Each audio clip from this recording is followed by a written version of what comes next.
मुख्यमंत्र्यांनी सभेतून धारावीकरांना आनंदाची बातमी दिली आहे। यावेळी फडणवीसांनी धारावीतील पात्र लोकांना धारावीतच घर मिळण्याची घोषणा केली।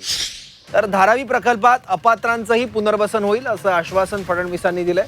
त्याचबरोबर धारावीची जागा खासगी व्यक्तीला दिली नसल्याचंही फडणवीसांनी स्पष्टीकरण दिलं आहे।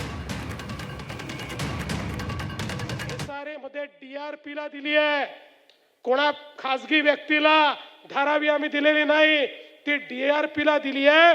आणि या DRP मध्ये राज्य सरकार स्वतः हिस्सेदार आहे, या DRP मध्ये SRA स्वतः हिस्सेदार आहे।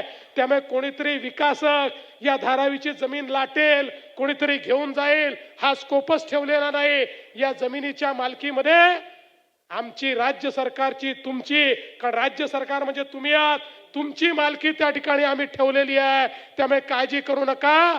जे लोक तुम्हाला सांगतात की तुमची जमीन विकून टाकली, कोणाला देऊन दिली, त्यांना फक्त एवढंच विचारा, थोबाड वर करून आमच्याकडे येता, इतक्या वर्षात आमच्याकरता तुम्ही काय केलं हे सांगा। आणि मी तुम्हाला हा शब्द देऊन या ठिकाणून जातोय, प्रत्येक धारावीकराला घर दिल्याशिवाय आम्ही शांत राहणार नाही।